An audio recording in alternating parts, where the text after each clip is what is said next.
This is being televised and streamed live over the internet, so it's important that people hear your question, Ed. Ed is one of our distinguished veterans in the community, the only person I know who was a prisoner of war during World War II and also in Korea. So he's been held as a captive in 2 different wars. I thank you for your service, Ed. He's a retired sergeant major. Yes, sir, go ahead. Well, what about the emergency notification? Basically, something emergency happening in our city. Yeah, the question is about emergency notification. Sometimes we call that kind of like the reverse 911. Chad Berg is our administrator for emergency management, and the city has a process now. For example, if there was a train car went off the track, and derailed, and it had dangerous chemicals, they can get the word out within a certain radius that will call people and tell them that they need to vacate. But we have a plan on how to do that, not only through that, but also the police, other emergency people going out within that radius. This is something that they practice on. We have very good emergency planning. They do drills annually with Fort Hood, and this is something that we should be really proud of as far as our police and fire. We have great public safety people. We spend a lot of money on that. We know it's important, and you can be rest assured that your city is preparing for those kind of emergencies. Thank you for asking that. What about the sirens? Yeah, we have like the tornado sirens and all that kind of stuff. They do silent practices on those. The problem is if you turn on the sirens every now and then just to practice, then if they really do go off, people think it's another drill. So in most cities operate that way now. Very few cities actually turn those things on as part of a drill. Any other questions, Ed? Thank you for your concern. Other questions? People in the press have any questions? Brandon, James, come up to the microphone, please. Brandon James.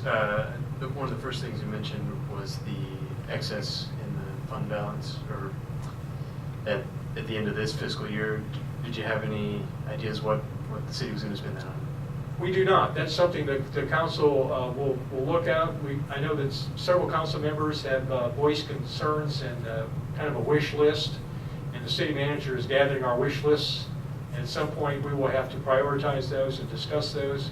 We really have 2 options. We can spend some of that money now or carry it over as additional funds available to spend in the next fiscal year budget, and the council will wrestle with that problem. I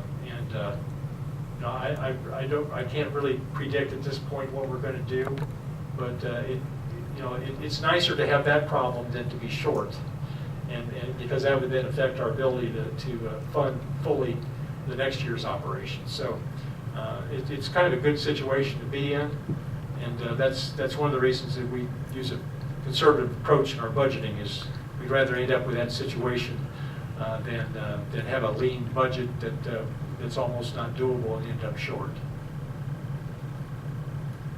Not trying to evade your question, it's just, no, we don't have to. Well, I think the other question was, And there weren't any police officers on this budget plan so far, and do you think the city will? Yeah, the question has to do with an increase in police officers. We increased 12 police officers last year. We've applied for a COPS grant, and we'll know, I think, early next year, maybe December, January, whether or not we're going to get that COPS grant. If we don't get that COPS grant, then as we did last year, we're going to look and see where we are in January, and maybe come up with some mid-year budget amendments like we did this last year, and that could possibly fund some additional police officers. But you kind of hate to plan on that as part of the regular budget and then end up with a COPS grant, because that's a problem when you do it that way. Okay? Other questions? Well, hearing no further questions, I guess I will call this to a close, but it's been great to answer your questions and to give you the status on the city. I want to thank Hillary Shine, the Executive Director of Public Information, for helping me put this together. I want to thank, at this time publicly, the city manager for the hard work that he does. I don't think he gets enough kudos for the tremendous job that he does, along with his 2 assistant city managers and the other department heads. It's a great team to work with, and I'm really pleased to be the mayor of Killeen and work with so many fine people and so many concerned council members who are so diligent in their work and try their best to do what's best for the city. But thank you for your time, and it's been a pleasure. Good night.